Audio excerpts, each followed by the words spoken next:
Welcome to Book Club for Movies, everybody. It's November 6th. I'm Ryan Miller.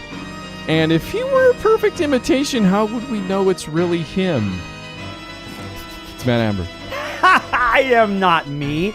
I am an imitation of me. How could I possibly be anything but? Imitation Amber. That's what they call me. I don't know. I'm very tasty.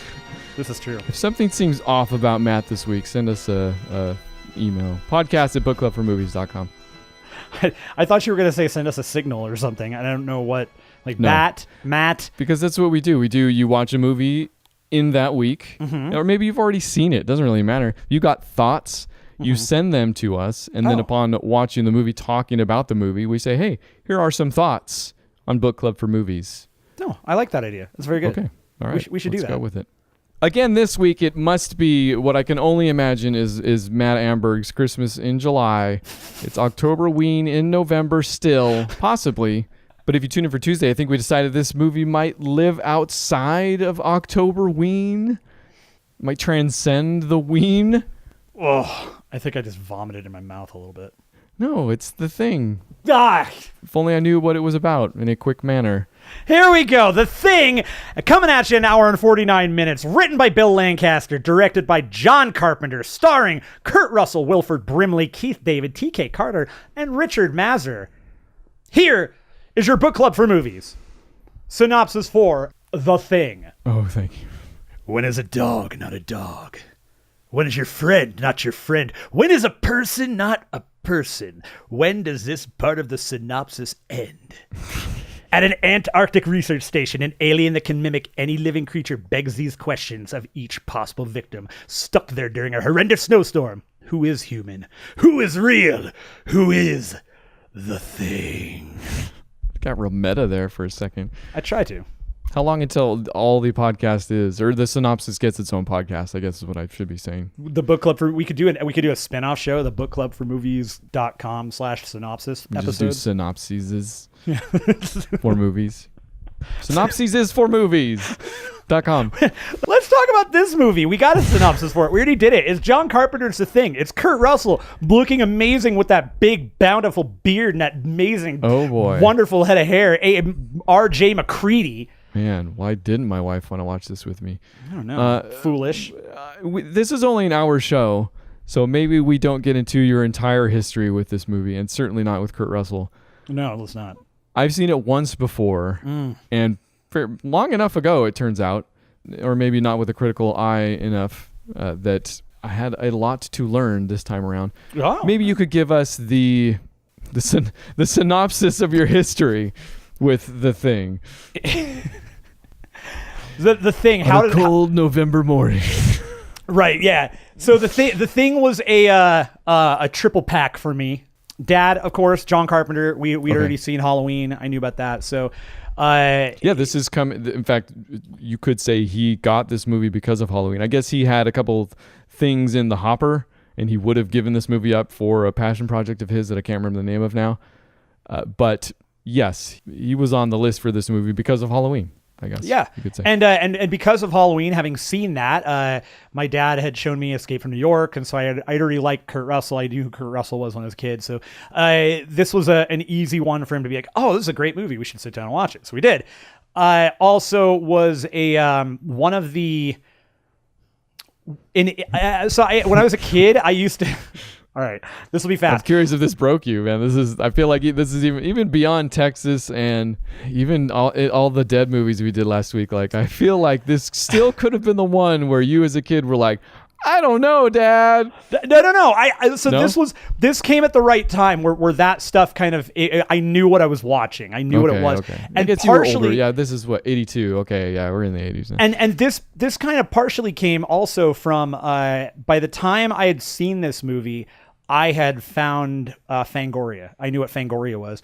And there was, I would get back. You were way gone. You were completely gone. There was no coming back at this point. Okay. I would, and in one of the issues, and I think it was a really old issue, there was there was like an interview with Rob Bottin, who did the special effects for the movie. And they had pictures in there of the guy's belly coming open and like the head, of course, the head monster. Mm-hmm.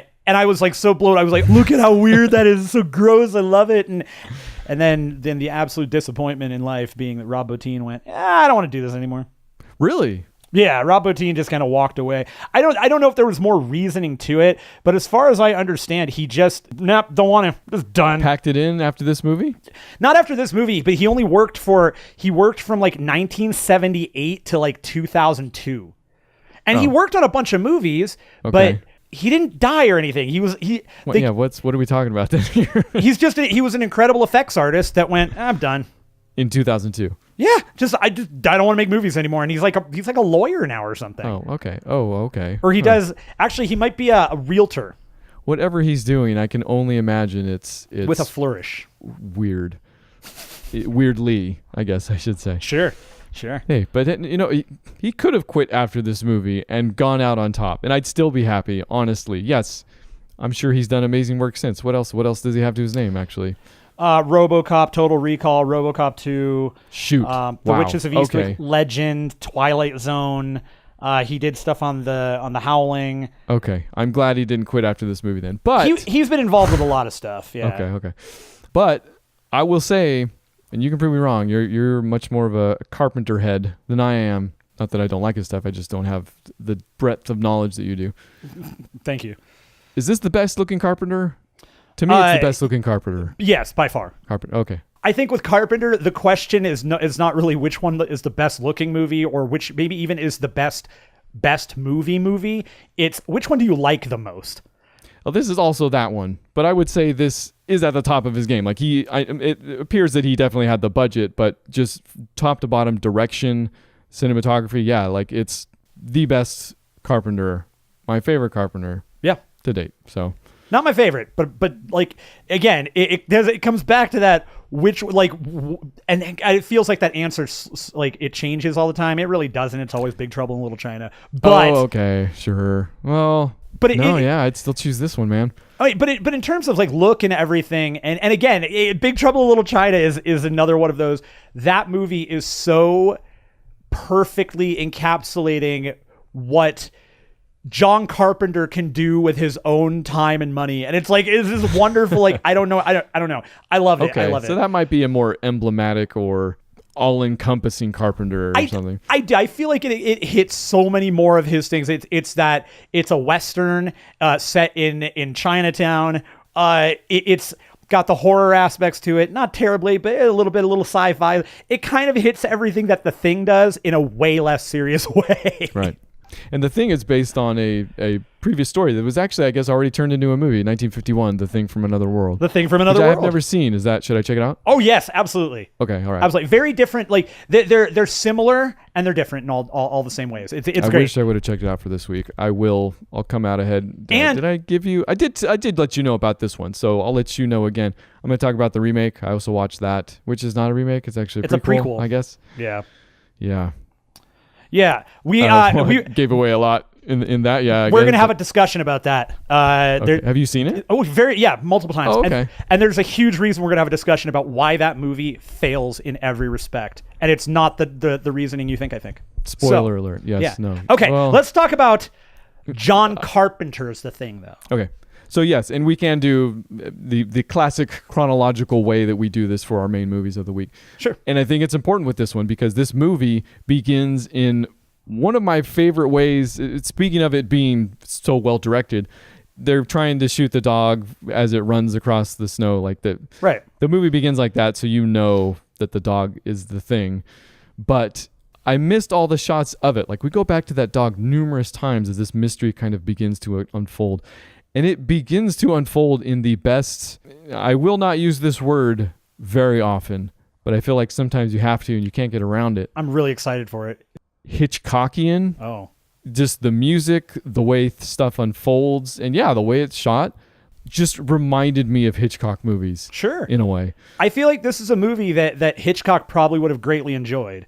It's that really quality build of letting you in on things, gives you get how do you I don't know how to explain it. Keep going. I'm sorry. Well, that's part of the reason I don't use that term lightly is because it's also very hard to back up. It's just I think the music was a huge part of it too. It's Sure. more of a traditional score, and it's builds the movie in a way that makes me think of, Psycho's the easy one to pull. How you don't necessarily see anything for a lot of that movie. It's just this lingering dread, the way it's shot, the things that it lingers on. And again, we've already mentioned the dog, that it lingers on that dog when people are coming and going. And the dog is, watching them or looking out the window or something like that. That's what it is. It's Rear Window. That's what it is. That definitely, now we've got it. The dog is Jimmy Stewart. Well, he could be Jimmy Stewart, technically, if you think about it. Yep. He would just need to see a picture. Actually, no, he would need to eat Jimmy Stewart. Huh. I think he's got to touch them. They just have to come in Is that contact. all? All right. Oh, maybe, I guess, no, it does have to absorb them. Yeah, it has to absorb them. Because as we find out soon enough, the dog, the face comes open. It does, and not just in a yawning fashion, but in a like flowery way. Four-cornered, flowery, like a Blade 2 looking. Was that Blade 2? Yeah, or like the things from Last of Us. We could There bring you go. video games into this. All right. Okay. So that's our first bloody encounter, you could say. And we don't get, I think, the bulk or what this movie is remembered by until the halfway point. Mm-hmm. We get in fact, that might be it's darn close to the first act break is when that dog face comes open. Yeah. And yeah. they realize something's wrong and they go to investigate. Shockingly, they're like, okay, the dog's face open and there's tentacles flying out of it. That's not right. Or I guess they come in on it after the dog face open and the dog. It was absorbing the other dog, so it was Right. like it was in the middle of becoming. Tentacles were out. Yeah. Yeah. And they said, Richard Masur came in and said, hey guys, I don't think my dog is healthy. It's the weirdest worms I've ever seen. So that's a funny joke, but it makes me consider how controlled this movie is. Like there is maybe one guy, and you can tell me his name because I'm going to be horrible with the names throughout this whole thing. I will almost certainly forget it because I can hardly ever could remember. be considered the comic relief. And even then, he's pretty tame. He's more of just a pothead of sorts. Like for the most part, this movie is serious and it doesn't break with its seriousness. And I think the thing that is great about this movie too is that it is serious without being self-serious. Like it's never that Somehow, man, yeah. it's never melodramatic. Yeah, okay, that's it. Yeah, at that's any it. point. And I kept looking for moments where maybe it didn't come together, because movies like this, especially, and honestly, I might skip to the halfway point already unless you have more. You can go back, but no, we got. I mean, keep going. What this thing is known for, I think, is playing the paranoia game. Oh yeah, which is the last half of the movie where they kind of figure out what's going on. In fact, it begins with them burning. I think it is one of the guys. One of the guys has been taken at this point, and they now understand that the thing can be any one of them, right? So they're outside. Kurt Russell's burning the leftovers a little bit, and he has the one line I took from this thing where he says, "I know I'm human, and if you were all these things, then you'd just attack me right now. So some of you are still human. This thing doesn't want to show itself. It wants to hide inside an imitation. It'll fight if it has to, but it's vulnerable out in the open. If it takes us over, then it has no more enemies, nobody left to kill it, and then it's won." Try not being melodramatic while basically explaining the last half of your movie. Like, I mean, all credit to Kurt Russell, all credit to the script. This is a tight freaking script. It's executed on darn near perfectly. Mm-hmm. And that moment in the middle is fantastic. No, and Kurt Russell, like it's that moment I love it too, because they lock McCready out thinking, okay, McCready's the thing. And this is what leads to the blood test, which is... Wilford Brimley goes nuts pretty early on with a gun. They lock him in a shed. Yeah. They go out to see him twice. The first time he's there, and then he says, "I'm fine. Let me back in. I'm fine." And Kurt Russell doesn't make it back from that. The black dude that's with him does. Childs. Cut him loose for some reason. So he's out in the storm. That wasn't Childs. That was... Yeah, Childs is freaking Keith David, man. God, I'm just so jumbled right now. Think about it. Basically, this is a point in the movie where you completely trust Kurt Russell. Like, this movie is giving you rules, it's giving you the monster, and it's giving you Russell as okay, he's for sure not the monster. So I think part of that addition where he gets left out in the cold is so that we can't completely trust him anymore, which is good. It keeps the tension rolling. It does. But he does eventually come back, makes it through the storm, which they say no human could have. So, and that's when he breaks back into the research station, right, holds everybody hostage with a stick of dynamite, and he gives that speech of I know I'm human. And that's what leads to the blood test, which we're gonna get the chronology all screwed up about this thing, and it's because it's so good. It's important because it's tightly woven and very well written and perfectly paced. We did skip over one thing, which is very early on. We find out that the thing is an alien because they find it. They go back to the Norwegian the camp, which is kind of important. That they bring the body of a burned body, and they find out it's a human body. And this is that thing where when they autopsy the creature, that's when he figures out they can imitate anything. So there's the humanoid creature that they bring back tries to assimilate Bennings. Windows interrupts that process, so MacReady burns Bennings. Okay, yes, Blair, and that's where we get the Bennings' hand is half formed, and he turns and tries to say words, but it's just like this weird noise and this weird look on his face. Awful sound, yeah. Yes. And then that's the point where we have Blair goes out, sabotages all the vehicles, kills all the dogs, and destroys the radio so nobody can leave. That's when they take Blair, they put him in the shed. Brimley. At that point, Copper says that we need to test the blood, and they go to find the blood that's in storage, and all the blood stores have been destroyed. And it could have only been 2 of them that did that too. Right. So that's where MacReady kind of takes over. They lock MacReady out, and he breaks back in with the dynamite. And this is when Norris has the heart attack. We're brought to Copper doing the defibrillator. Stomach opens up. Yup. Eats his hands off. Yup. Just fantastic set pieces. And that's when MacReady incinerates Norris. The head breaks off, and runs around with legs. Runs with those weird little things. He then has to kill the one guy in self-defense. Because that wasn't a thing. Clark, who was the main candidate for being a thing because he spent all the time with the dogs. Right. But Clark. He wasn't, because we're at the point of testing blood right now. Okay, so yes. We're all caught up. I guess the chronology is semi-important just because you brought up all those great things about it. I think the most important thing about it is that it does all of that, all of those things, all of that crazy stuff we just described without any of the pitfalls of, for me anyways, number one, people not acting like people. You know, especially with horror films, and in good horror films, that's a theme. That's a trope, is people making bad decisions. Yeah. Right? You know, but in a lot of movies, you get it just because people are stupid or because it's a cheap excuse to create tension and stuff like that. Mm-hmm. The Thing doesn't do that for me. Like, I never once, and I was looking for the cracks because this is such a, there are rules that are communicated, and there are a couple that are broken that don't make it all the way for me, and they're piddly. Interesting. Yeah. Whatever, I'll just say it. So, okay. At one point, he figures out, and they mentioned it in the movie, that every piece of a thing is kind of its own thing, right? It's right after that. It's right where we're at. That's where we're talking right now. Okay, perfect. All right. So a head can break off, and it's its own thing, and it's trying to survive, and an arm can break off, all this stuff. They are covered in thing blood a bunch. Like, they don't necessarily, or they play it down that it's bloodborne, but it would be bloodborne. You know, there is a point towards the end where the blood itself moves on its own. Sure. So there's, by transitive properties of blood, they were all things a long time ago. So that was the one piddly thing. Fair enough. You can overlook easily. Now this movie is garbage. It's bottom tier Carpenter. I hate it. Kurt Russell making a stupid movie. But what we get in this tight script, in this perfectly paced plot, are more questions about what it means to be human. Of course.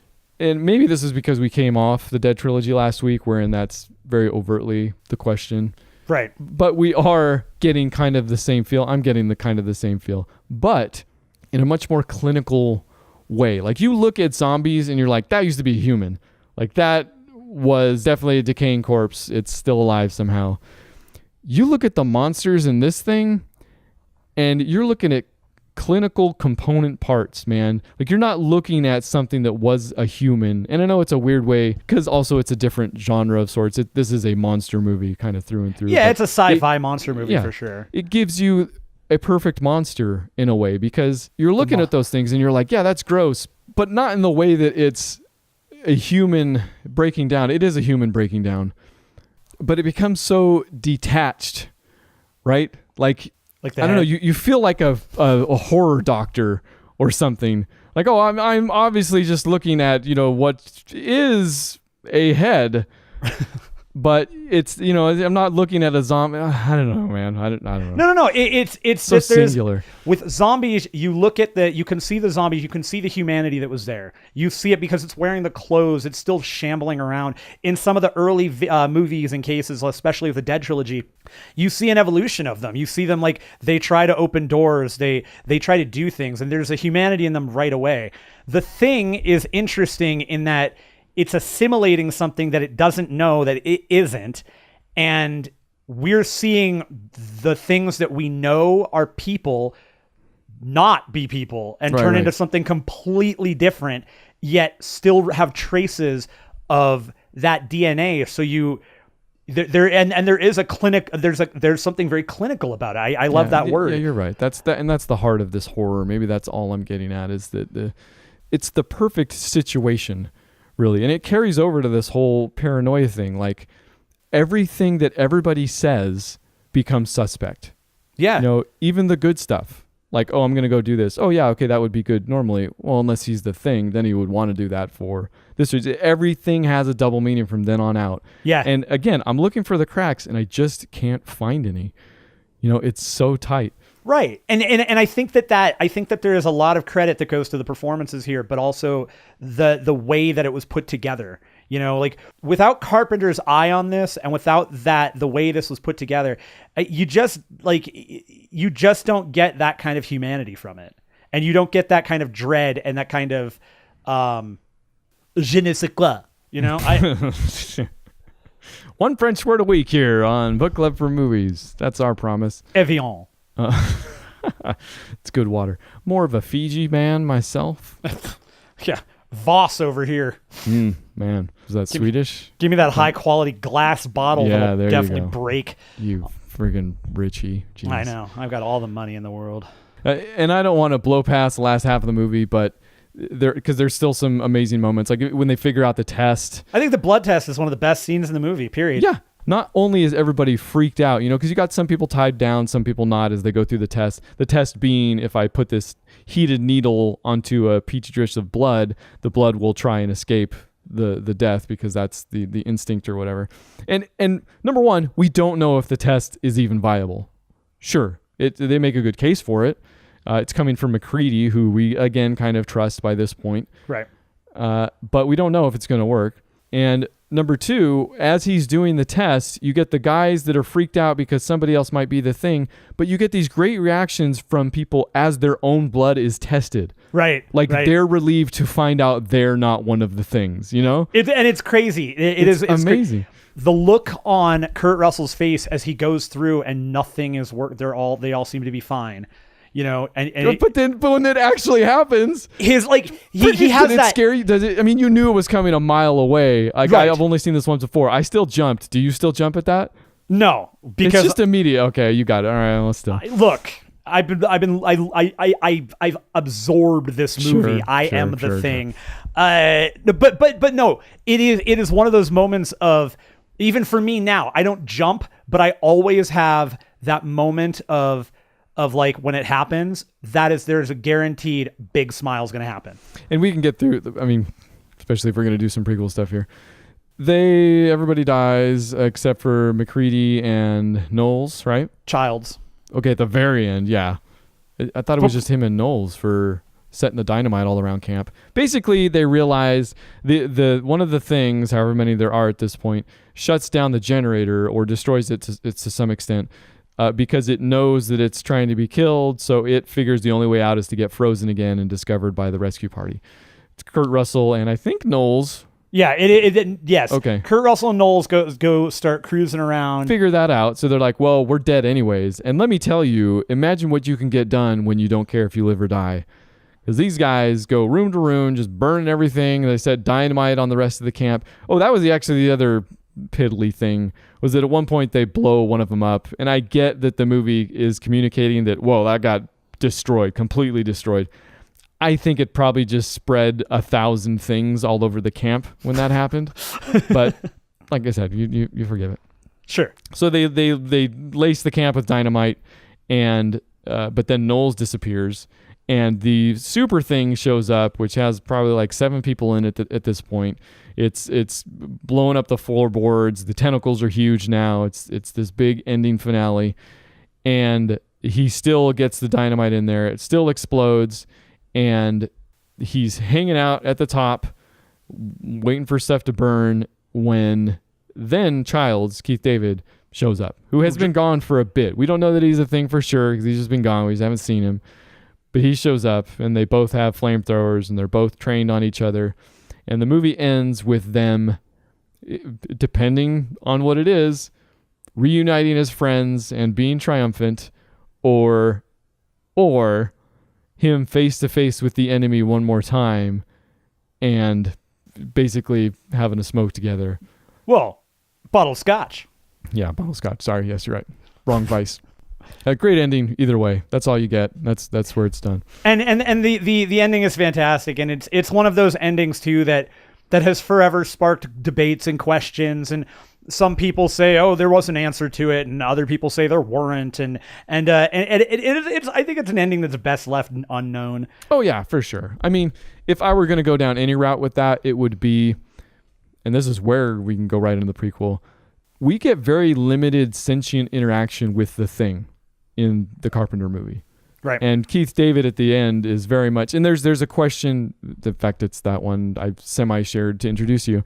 If he were a perfect imitation, how would we know it's really him?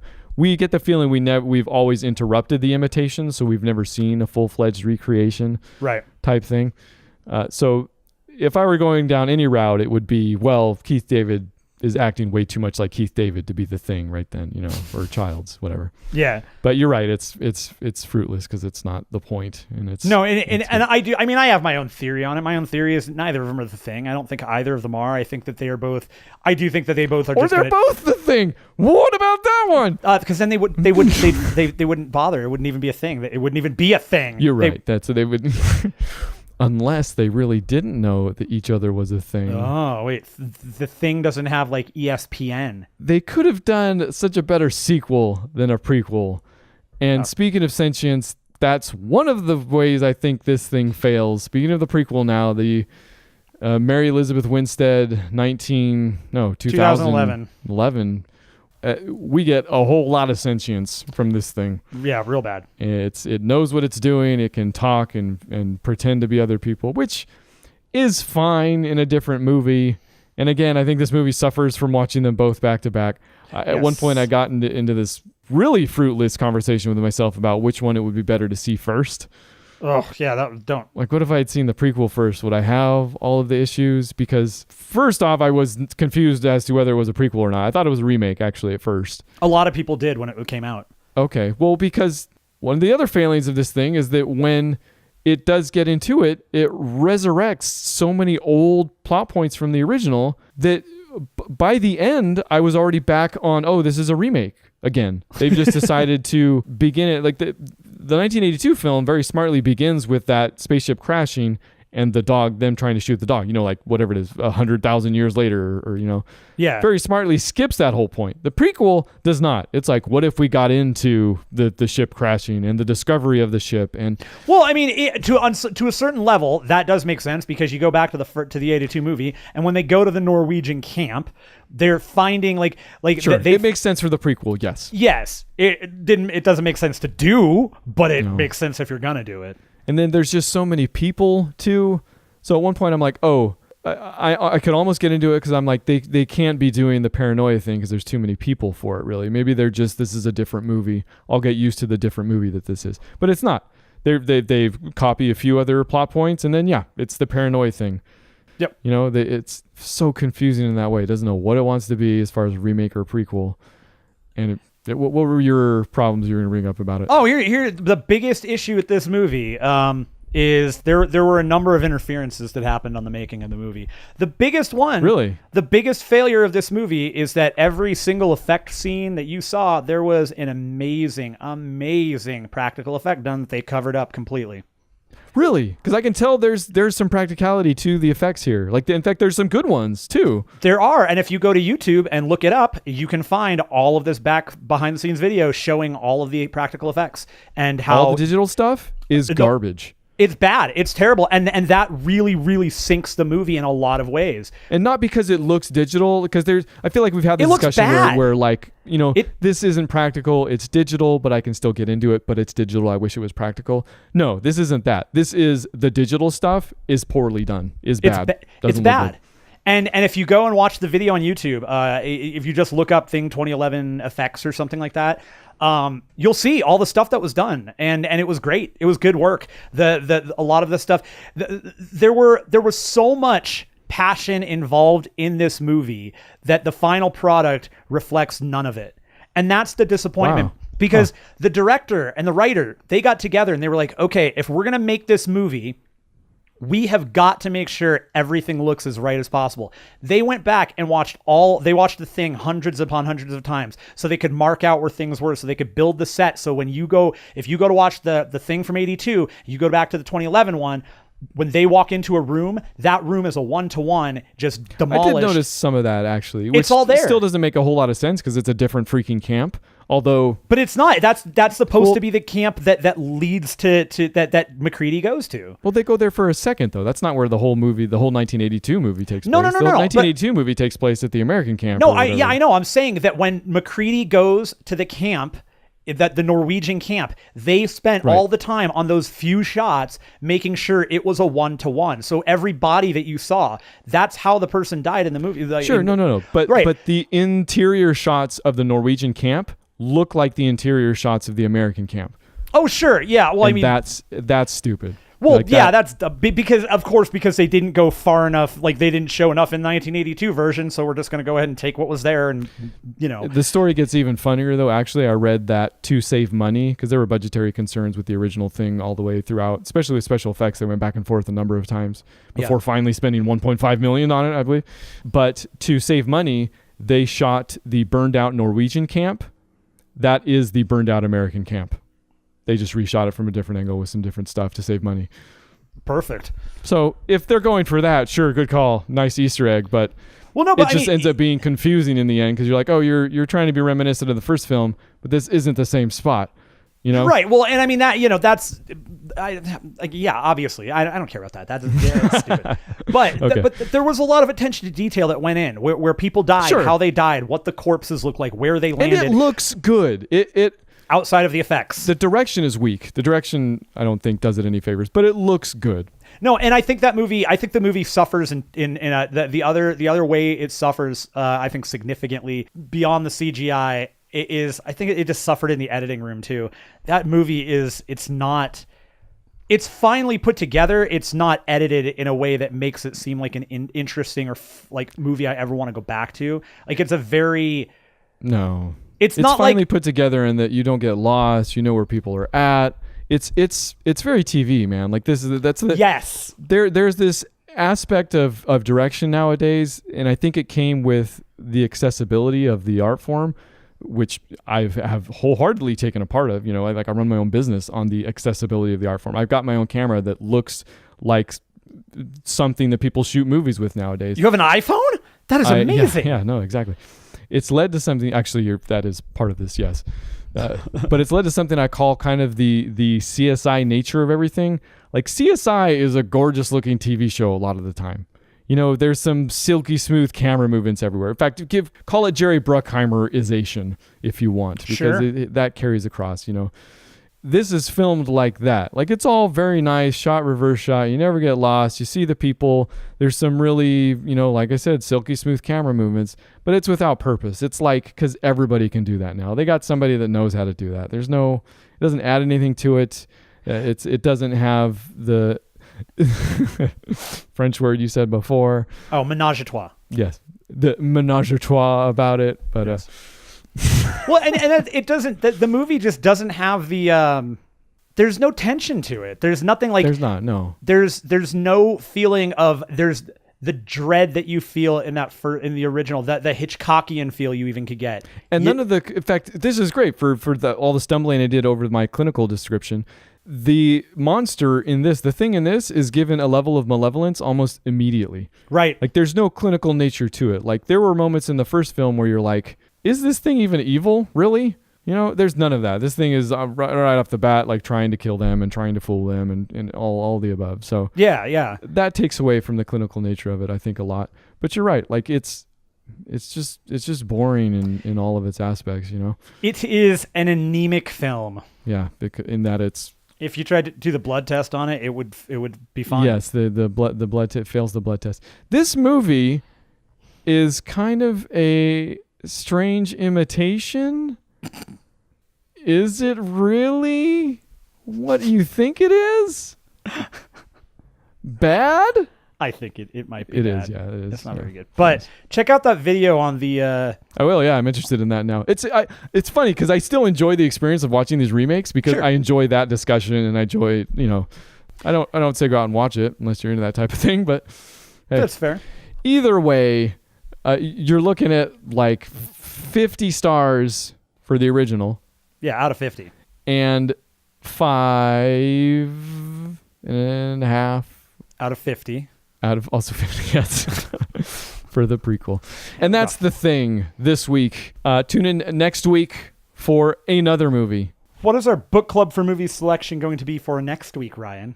Next week, we should talk about this beforehand sometime. I'm going to pitch you on one, though. You pitched me on the thing last week. I'm going to pitch you on one this week. You ready? Okay, I'm in. I'm ready. I've already watched it, so I'm going to pitch you on it. But Okay. you can say no. That's the easy part. Because we actually have movies we've already talked about doing on the air that we haven't done yet.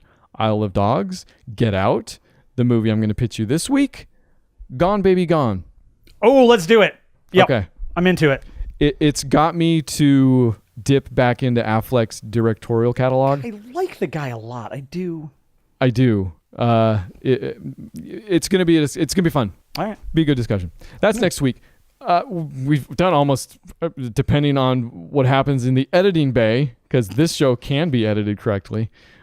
Done close to. It's got to be like 45 minutes on the thing. So you got some time if you watched anything else this week for the rest of the show. I got one. It's real quick.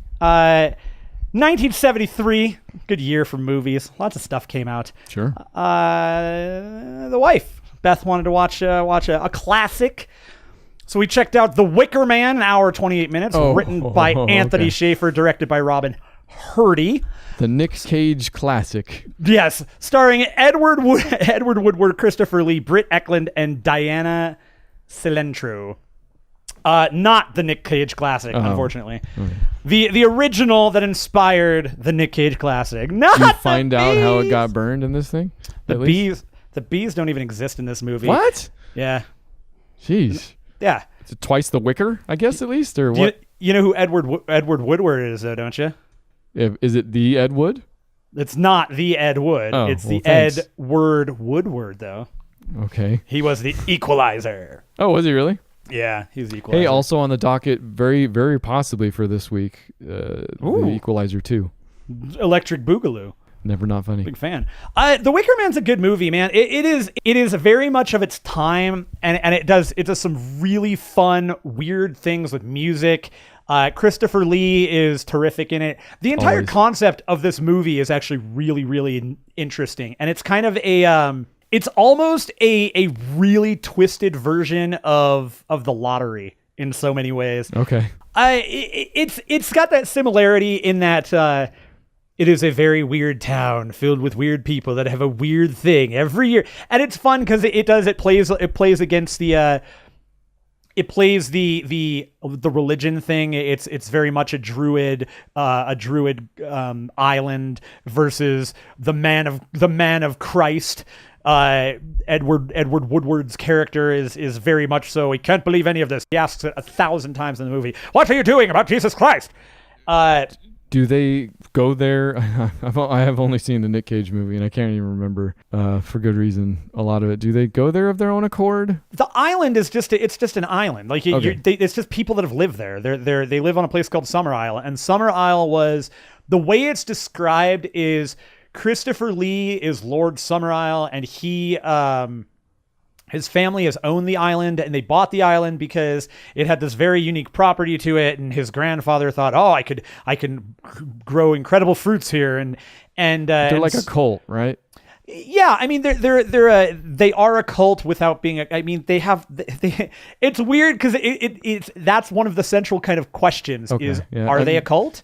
Gotcha. I don't want to get you caught up in the freaking plot of it. I don't think that's what we're here. Tell me what makes it fantastic. What makes it singular? That's part of it. That the questions that are central to the movie are it's brought up very early on, which he doesn't understand what he's seeing, why people are acting so weird, what he's hearing, all these very bizarre discussions. He doesn't get it because he's very, very, he's from the mainland, and he's gone to Scotland, and he's a very Christian boy, and he even says, like at one point he says, I don't believe in sex before marriage, and so I'm engaged to be married, and they make all these points about just because you don't understand it doesn't mean it's wrong. Oh, okay. That's cool, actually. And while the way the movie portrays it and builds out to the end, the question, of course, becomes, well, first impressions are not always correct, but sometimes they are, because it does end up with him dying. Like that's the movie. Spoiler alert, people. Nick Cage dies. Yes, Nick Cage dies. This is the same thing where he is of his own accord. He comes to the island because somebody sent him a letter directly saying this girl disappeared a year ago and we still don't know where she is and we want your help.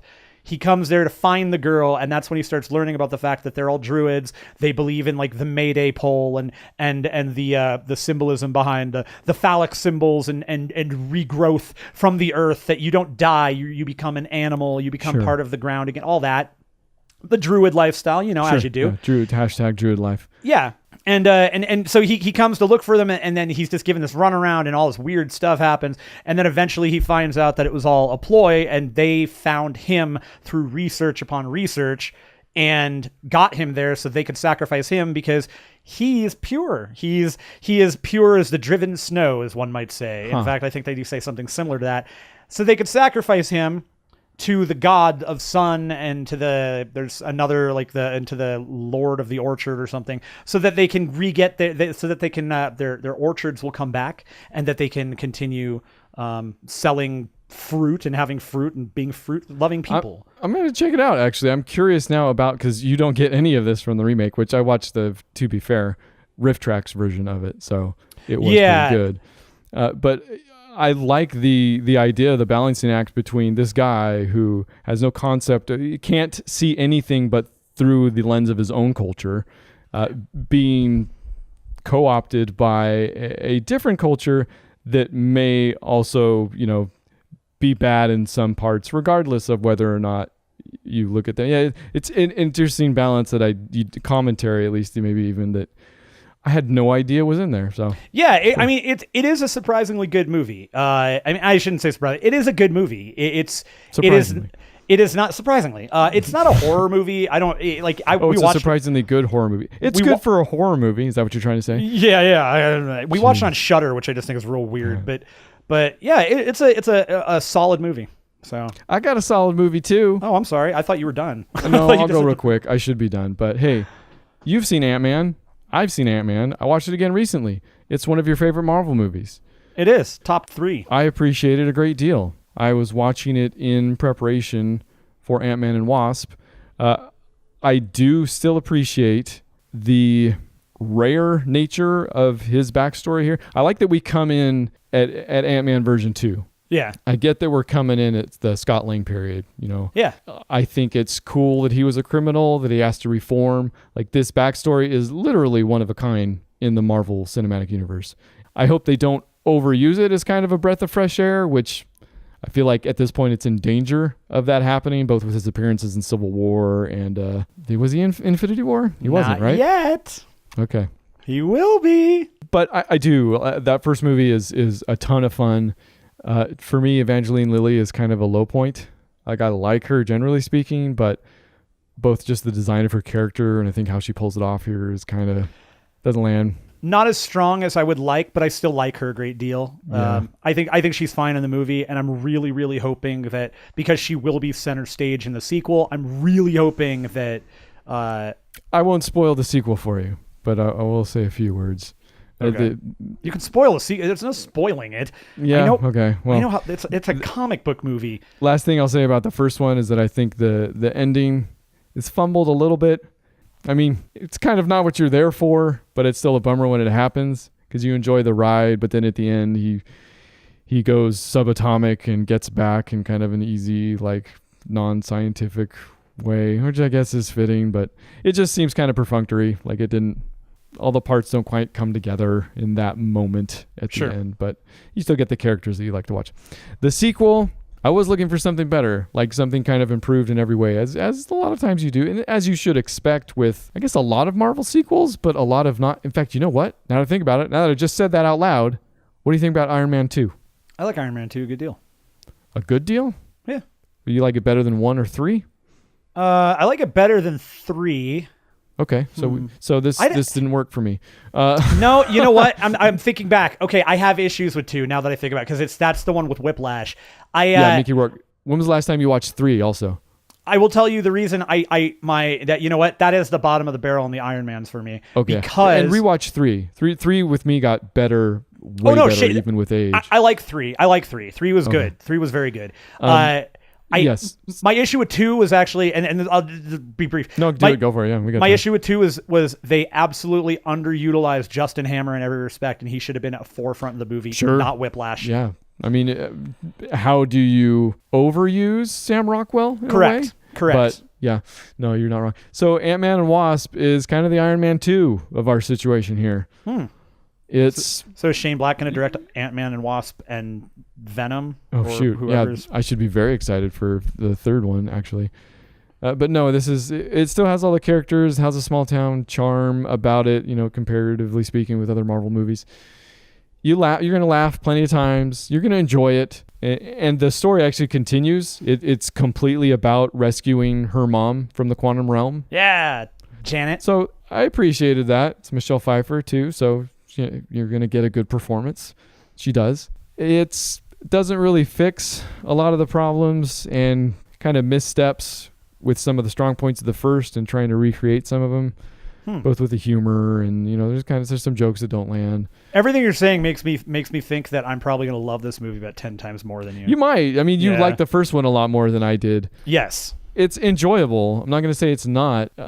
I think they do some interesting things with where they place it in the timeline, considering Infinity Wars already happened. This is happening before that. So it does make it feel like, at worst, it makes it feel like a side story. Well, I have issues with the bad guy, or bad guys, I should say. But even that, you can tell they're kind of consciously trying to keep it small time. And I appreciate that in a way. But it's just... Does it just feel like it's too small? No. Okay, I'll be honest. Bill Foster's in the movie, Goliath, who is the guy that dies in Civil War in the comics. Yeah. I love that they brought him in, that they used that character. I had no idea he was in there. He's in there. So yeah, maybe I won't. There's no spoiling. But no, there's no spoiling this. Again, it's a comic book movie, so I know how everything goes. Okay, well, 1, 2, 3 for everybody else out there. They kind of make him the bad guy, but he's not. So you get this thing where he knows what's right. So why is he kind of doing this, even if he does turn around? So that's a bummer. I just couldn't. I don't know. It's enjoyable. Again. So did you watch you watched the trailer, the Stingers, right? The Stingers? Mm-hmm. Are you like Stingers? Yeah, no, I watched Evangeline Stinger the whole time. Whoa, you filthy! Your wife is gonna sue you. No, actually, I'm glad you mentioned that. This has a really good stinger, has 2 stingers, and the second stinger might be one of my favorites ever, actually. Mm-hmm. There's no surprise to it. Oh, you've seen it already. Well, yeah. Okay, so super spoiler. They go to dust. That's the second stingers. They go to dust, and then the timeline meets up with Infinity War, the end of Infinity War, right? While Scott is stuck in the quantum realm. Right. Yeah. No, that's super good. I'm not gonna lie. That was Very good. Yes. There are so many interesting, weird thoughts that I have, and I am going to think that somehow, some way, Scott is going to end up being a linchpin in defeating Thanos. And that would be great. That could fix a lot of what I'm talking about here. It makes so much sense. He's in the quantum realm, so he didn't get snapped, so he's stuck there. He's gonna have to figure out a way to get out. I just know that he and Doctor Strange are gonna end up hooking up in some way, hopefully for a long time, and have a nice, pleasurable relationship. But I gotta think that they are gonna pull him out of their back pocket, because they gave him that tiny bit in Civil War, and by tiny bit I mean the giant part. You get that, but you only get that for, like, he's only in that movie for that brief little period of time. Right. So we've had Ant-Man, we get that little bit, then we get Ant-Man and Wasp. I have to think that they're going to be like, okay, we've been waiting and waiting and waiting, and now we're going to have him be a serious linchpin in Tony and Strange getting Thanos back and figuring out how to defeat Thanos. Strange is dead, so I don't know. I feel like that's the thing, though. Is he? Okay, all right. Just want to make sure we're on the same page. Yeah, you know what? That's freaking cool. Like, if they can do that, because that's part of my problem is a lot of Ant-Man, while enjoyable, and I do love the small time nature of it. Like, I loved it when they did it with Homecoming, Spider-Man Homecoming. I think they did it better there. They did it way better there. But still, if they could bring him into the universe, like more, if they could do some make goods rather than having him be kind of, because in Civil War, yes, you loved every minute he was in there, but it was kind of, you got the feeling he was used by the end in a way, you know? I would love to bring him in and yeah. He was, to me, I'm not even gonna lie, I almost feel like the way they built that whole scene, that fight scene up, was just a reason to have Giant Man come in. Very well could have been. Put him outside, let him play with planes.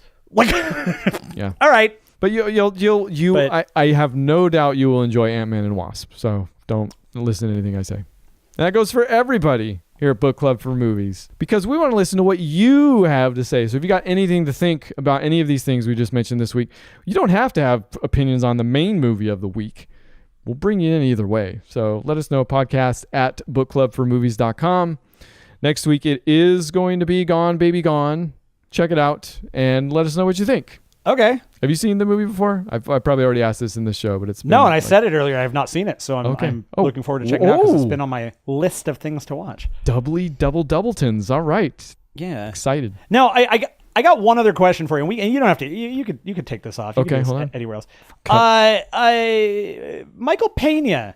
Oh, he's great in it. Yeah. Okay. What do you want? Yeah. That I just want to know. I just want to know if worry. you. So it's funny because he did a movie that I watched, and I don't remember if I talked about it last week or not. Called War on Everyone, and it's an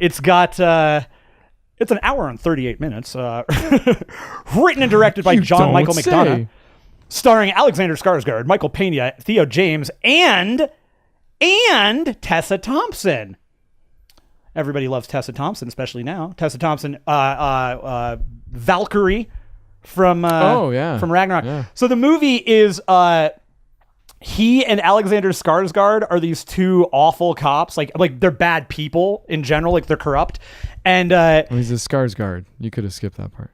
And he it's not Bill though, it's Alex, so it's a different Skarsgård. It's a Skarsgård. He plays a bad guy or a creepy guy or just something's a little off. You don't know what. He's a nice guy. He's just he's not a nice guy. No, I love him. That's all. Yeah.